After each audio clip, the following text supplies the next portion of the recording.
Welcome, Veritas family. Thank you so much for joining us here at Give and Take. I'm Sherry Davis, and I am joined today by Dr. David McCrum. Hi, David.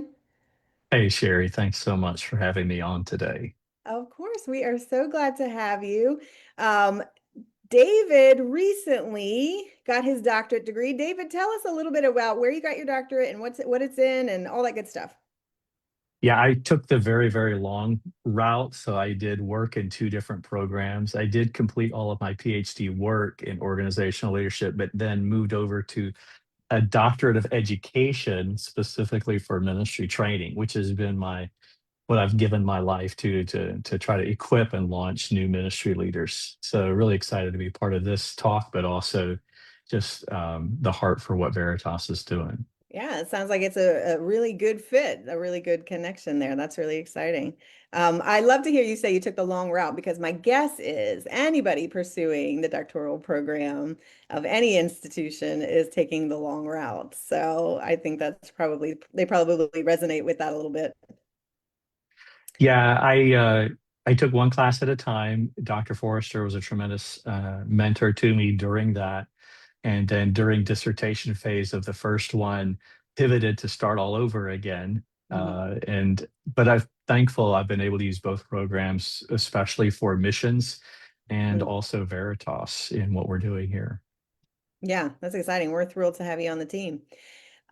We were speaking of, we just recently, you have come on at Veritas as the Director of Strategic Planning. And so we're excited to have you in that realm as well. I mean, literally just kind of brand new. So we're just getting your feet wet and figuring out all the ins and outs and who does what and all that good stuff. Yeah, it's fascinating when you look at the New Testament, how Paul and the apostles, they pivoted so many times. And I love the biblical blend of praying and planning, especially in Second Corinthians. So many times he talks about when I planned, Mhm. and it's just coupled with and we were praying. And I think that's a tension that our secular world obviously does not get, but we walk with God. We get to see his Yeah. fingerprints on our lives. And so when we talk about strategic planning and organization or ministry, we're getting a chance to offer some of those courses specifically in our D-Min. I think strategic planning and spiritual preparation, they just go hand in hand. In the proverb, I'm going to paraphrase it. It says, we make our plans and the Lord directs our steps. And I think that's a Yeah. great principle for Yeah. anybody doing strategic planning and trying to build Christ Church around the world. Yeah, that's good. We're thrilled to have you on. We can't wait to dive into that world there. When we ask our guests to come in here, we're going to dive right into our Ministry Matters section of our episode today. And what do you have prepared for Ministry Matters for us? Yeah, this is a very new course that I've just been asked to develop for Veritas, I believe in the DMIN program called Cross-Cultural Leadership. And this has not just been my passion for well over a decade, but it's also been my experience. Born, raised in Africa. Mm-hmm. My wife and I served in Emalahleni for 16 years. I still am back and forth in South Africa. I go to Argentina, Sierra Leone, Scotland, Australia. This last year, I think it was six different countries trying to work with national leaders. So, cross cultural leadership, we often think of that as missions, but more and more, what we're finding, it's a huge need for church planners in the US and long serving pastors. Um, you'll probably experience this in your church background that we're becoming much more multicultural. The Right. world is getting smaller. The world is now my neighbor.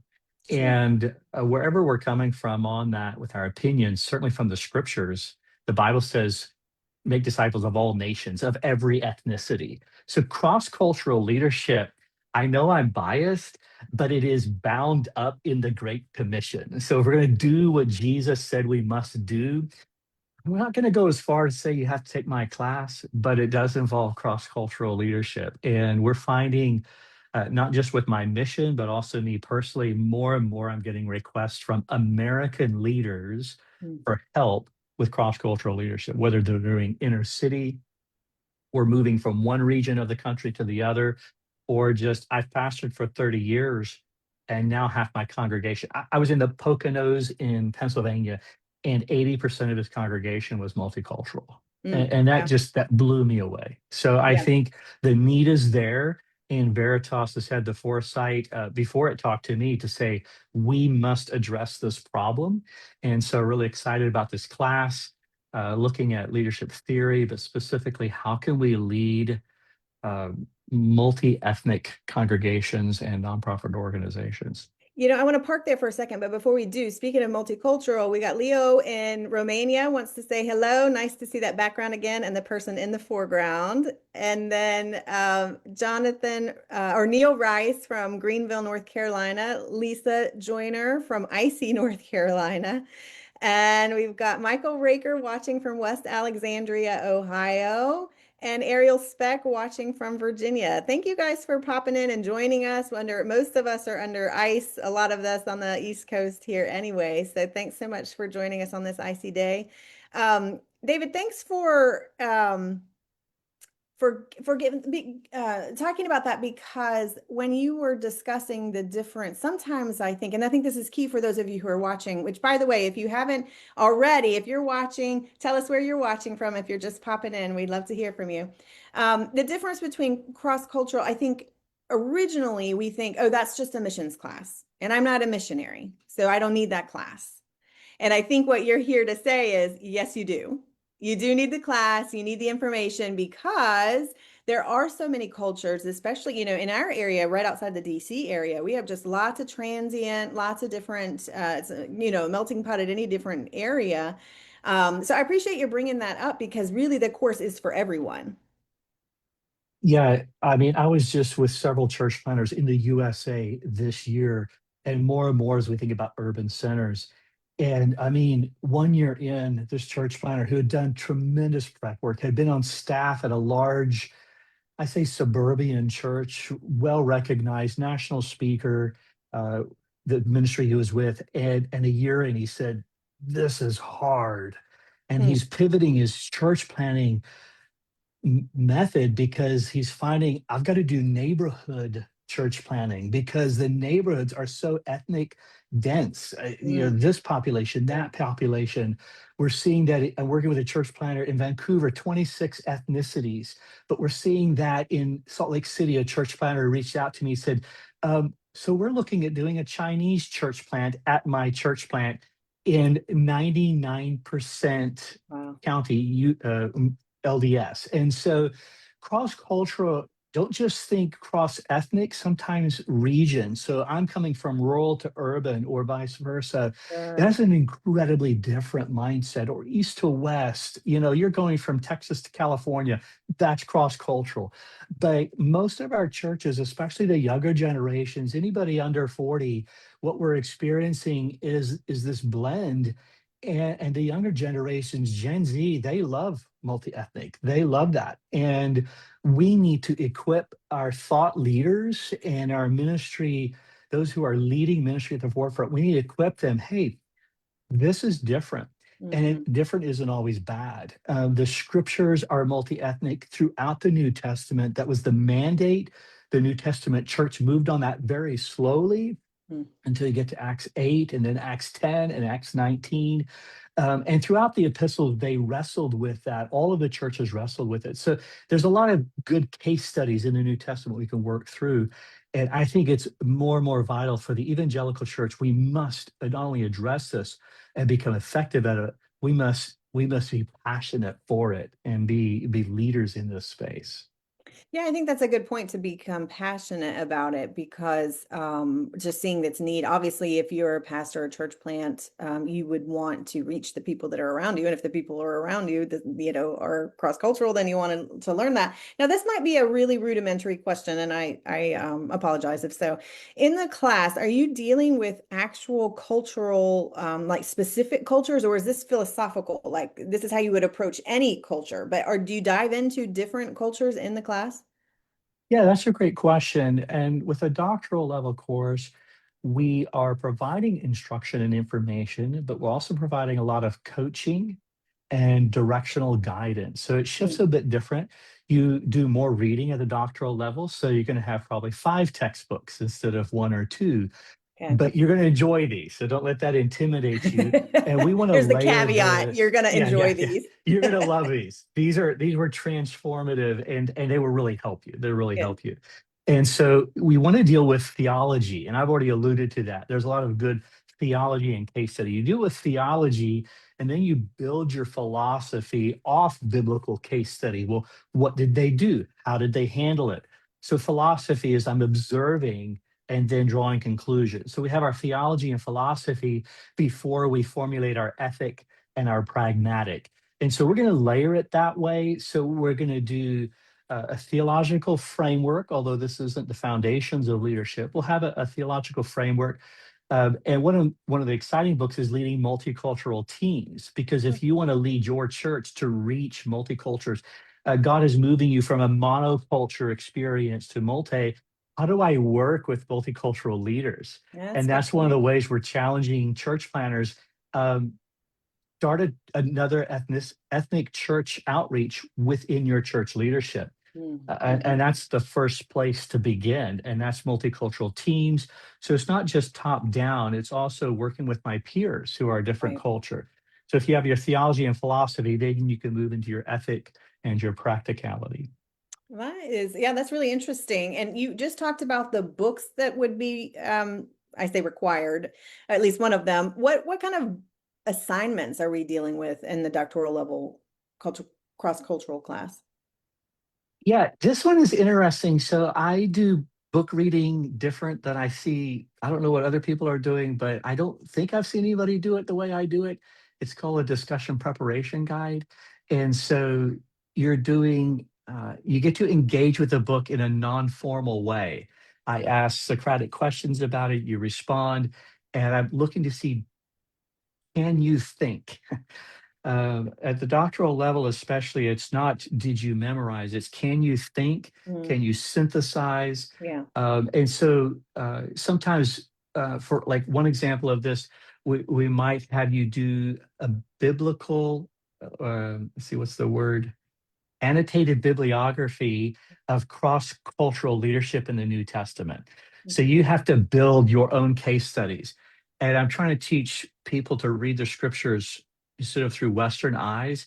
Read the scriptures, and now look, I built an annotated bibliography of here's 20 case studies of scripture of cross-cultural leadership tension, Hmm, what was going on. So that's an example of you're getting theology, philosophy, and practice before you just give me a 20-page paper. yeah, So there will be assigned readings with very engaged.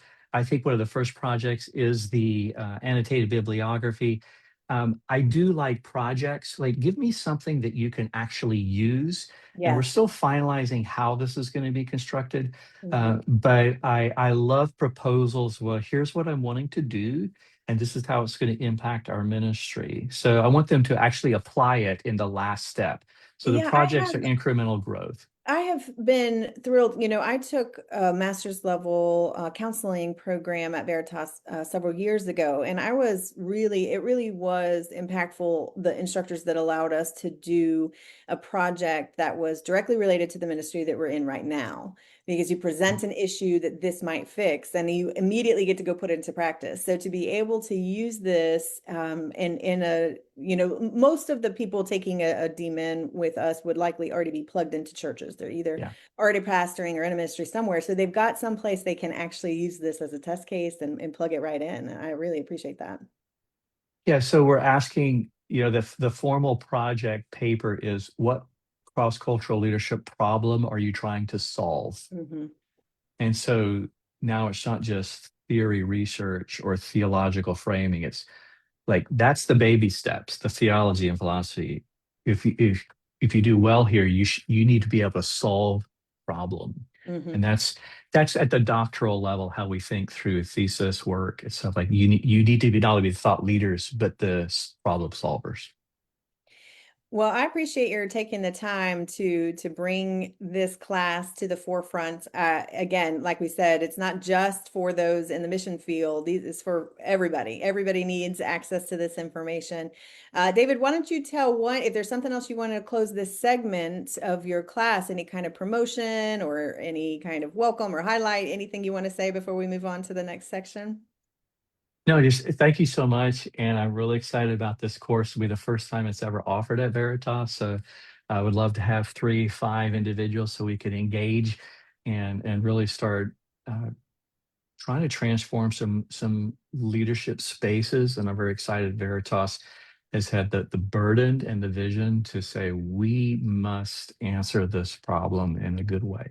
Yeah, Thank that's you. good. Well, if you're watching this, you are likely to be the 3 or 5. So you jump in. We'd love to have you. We could get you enrolled. We would be happy to answer any questions you have. David, we all ask our guests a couple of leadership questions, and this will be helpful for those who are actually who are interested in taking your class, just to get a little bit more insight to your heart. So, what leadership principle do you return to again and again? What comes to the forefront most often? Yeah, thank you. I was thinking about that when you emailed me, and probably relational mentorship has been the foundational leadership process tool that has just impacted my life. And I've tried to use it in other ways. Of course, my dad, I'm a third generation church planting missionary. My granddad was, my dad was. He passed away a year and a half ago, but he served in Africa over 50 years, almost 50 years. And that relational mentorship, that sons with fathers idea, mothers and daughters, that generational influences throughout the scriptures. And other than my dad, Dr. Forrester is my longest serving, mentor. I Yeah. still take him for steak every few months. I've called him Mhm. from Africa so Mhm. many times over the last 20 some years. Mhm. And when I look at scripture, and you look at Timothy and Titus, it talks about men and women. What I'm seeing is we have not actually effectively or biblically I trained somebody for ministry unless we've invested a life in them. Yeah. So that relational mentorship of men and women, and this is not just in ministry, education, in any space. I think our younger generations want that relational involvement. I think us older ones, sometimes we forget about that.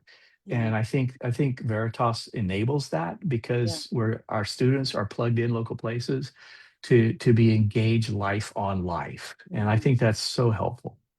Yeah, and I think sometimes outside of the classroom or outside of the context of Veritas, sometimes those relationships are challenging for the older group because they think, well, what do I have to give? I mean, what do they have to learn from me? And so then they shy away from taking on that role when it's we're called to do it. Wherever you are in life, you are either the younger or the older, and you have a job to do. So I really appreciate you bringing that up. We've got Dr. Cloud watching from Dunn, North Carolina. Denny Hastings popped in from Antigua. Thanks for jumping in, Denny. That's such a great principle and something that I'm reading through even right now. And I think it is so um, instrumental. If you don't cultivate those kinds of relationships with mentors and disciples or discipling, then it's ineffective. What you're doing is spinning your wheels. You can be just that much more effective if you dive into the lives of those around you. So I appreciate you bringing that up.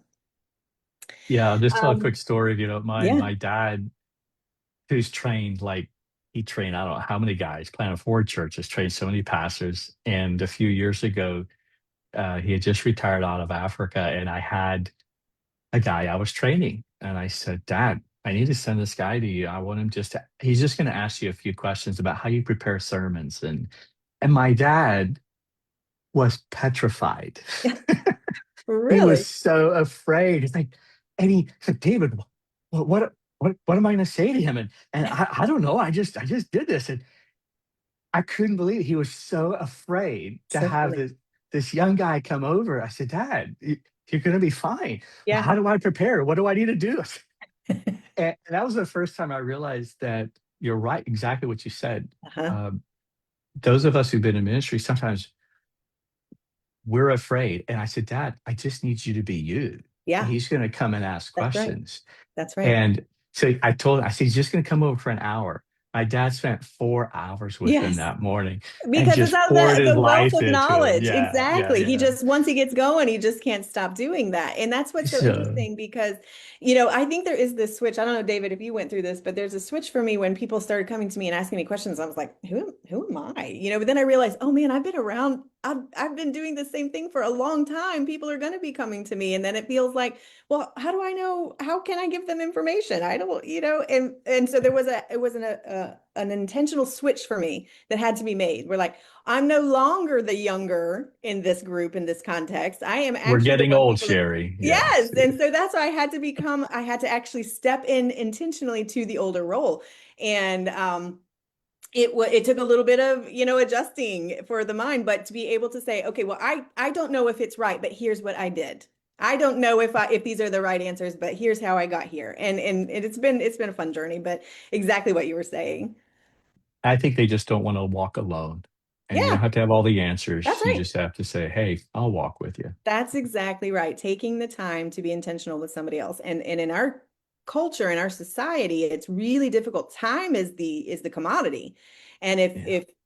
if we can't give of that, that's the harder part. It's like everybody would love to have this kind of relationship, but how do you squeeze it in? And so that's when the intentionality comes in. And much more so as we move into the AI era, the Sure. need for contact. And I Yeah. think our younger generation is already wanting this. Older generation, we're afraid of it, but we must invest ourselves in the next generation. Yeah. That's good. Yeah, that's really good. This you already touched on this a little bit, but how do you develop the leaders around you? Yeah, so it depends on the relationship. Are these people who, in a formal sense, they're on staff in some capacity, they actually report to me, or is this just a soft, uh, peer relationship or friend relationship? So I think there's a lot of different things you could do. If it's a very formalized relationship, you're a staff situation, I think one of the best things you can do is just manage expectations, be Mm, very clear. And so we teach in our internship at Veritas having touch points and feedbacks. Speak clearly early and mm. then check up incrementally. And managing expectations, especially in a formal leadership, is it just goes so far to mitigate, confusion, frustration. So that's just like, a good place, a good thing to put in place. And it's very easy to do, just a regular check-in at the early part of the weekend. But if you're going to do relational, one thing I've done over the years is I try to invite a relationship. So I'll be offering relational involvement. Hey, would you like to? Hey, would you like to? Hey, if you're open next week, send me a text. I'll take you for coffee or lunch. Yeah. I've probably said that 50 times a year, and I probably get 15 takers, and that's Yeah. okay. People are busy. So I'm not saying, maybe that's a measure of how much they like me. I don't know. Uh, but the idea is I want to make myself available for the level of involvement that the person wants or needs. And maybe they don't take me up on that, but they know that when the day comes that they do need something, That I'm you'll be there for there. them. Yeah. That's Hey, right. is there anything I can help you with? I'm just checking in. Are you good? And that's something I teach our interns and our mentees is like, you show up and you ask, hey, is there anything I can help you with? Yeah. Do you need anything? And very quickly you become the guy who's the problem solver, Yeah. the guy who shows up, you're building trust. But if you're the leader, you're building those leaders by letting them know, I'm available to you when you do need help. And you're just showing them that initiative. Yeah. And do you find yourself leaning into those who are eager? Like I imagine that you would. Those that are taking you up on it, asking you questions, inviting you in. I think those are the ones that you lean into. Those are probably your 15 of the 50 that you've reached out to, my guess is. Yeah. And, I'm referring to, like, these are grown men in my church or my friend groups. We have no formal, but many times they've asked, come back to say, hey, can we meet? And I thought there was an agenda. And actually, it seemed like they just wanted space. And I've left thinking, why did we meet? Because, and that was maybe better. Sure. They felt safe. a good point. So it could be in that case. As far as eager, sometimes that's more generational. Sure. And then like, yeah, come with me, you know. Yeah. And you can schedule that. So it's not like they're always in your life if you have other responsibilities, but you want to make your life available to them. And I see that Paul did that and Jesus. So many times they said, follow me, come with me. Hmm. And that was one of the Yeah. most powerful ways to really influence. I just know that in my experience, there's some that are around you. Like I, I will often always kind of always teaching, right? Like in this scenario, here's what I would do, or maybe we should rethink this. And there are those who, brush it off or take it with a grain of salt. And then there are those who are like, oh, that's a great idea. What else do you have? And those are the ones that you find a real good camaraderie with, who keep coming and asking for inputs and asking for more tools and instruments or strategies or something like that. And it's fun to develop those relationships. Yeah. Next thing, this is probably the last one before we'll hop off here. What role do you think humility plays in effective leadership? Oh, massive. Because the way it demonstrates itself is you have to be teachable. Yeah, If somebody's teachable, are they willing to learn? Are they wanting to learn? Are they able to grow? Are they able to grow themselves? hmm So humility looks very different. So when I first started out in ministry, I was very, very humble, but I asked no questions yeah, because I was very humble and I knew everything. sure. You know, You don't need any info. yeah, the first 2 years, and I look back and I didn't see like arrogance and pride all over myself. I look back and it was probably at least 2 years before I asked anybody anything. And it's like, wow. So I think humility and it can show up in two ways. I think we battle two extremes. We either have a Moses syndrome or a Peter syndrome. We either like early Moses, uh, you know, he's like, or not early, but early in his ministry, he's like, I can do nothing. And Peter is like, I could do everything. Sure. You know, and I think we, especially younger years, our early 20s, we don't know who we are. Yeah, And so we're going back and forth. And so humility and being teachable to learn to not measure, to not think more highly of ourselves than we ought, I think the sure. Bible says. Yeah. So that authentic self awareness, this is who I am, this is what God's called me to be. And these are the limitations of that. And then you go from there. So Yeah. I think I was in my mid 20s and I said to somebody, I think I'm finally comfortable with who I am. And you're like, okay, let's go now. So Yeah, I think it's very valuable. I agree. We've all worked with folks who had really struggled in this area, and it came out in a team situation. Obviously, any relationship is harmed by a lack of humility, but in a team situation, it is really stunting. It really does inhibit mm, progress when there is a overwhelming lack of humility in any one person or if it's pervasive.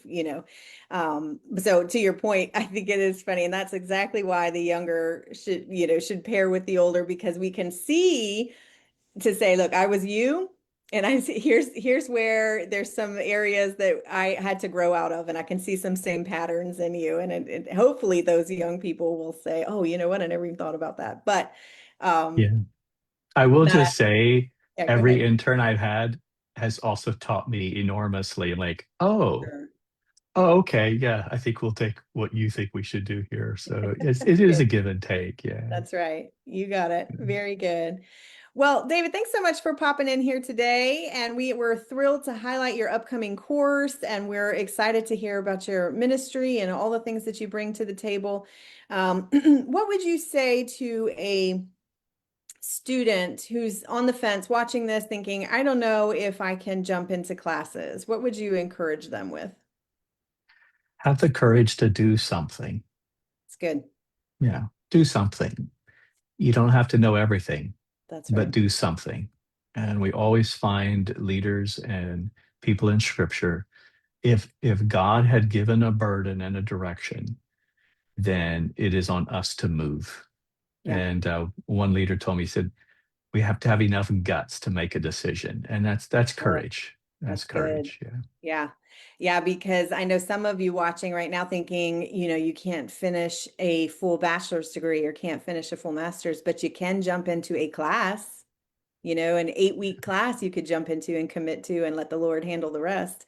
Maybe you're interested in jumping into some personal development classes we have over on TMI. Maybe those are some resources there that you might be able to use over there. There's lots of things that Veritas can help you with. If God has called you, then we are eager and honored to help you fulfill that calling. So reach out to us. We'd love to hear from you. David, thanks so much for popping in. Thank you to the community for watching. If you have any questions, be sure to message us, and we will see you next week, same time. Thanks, Thank you. David. Bye bye.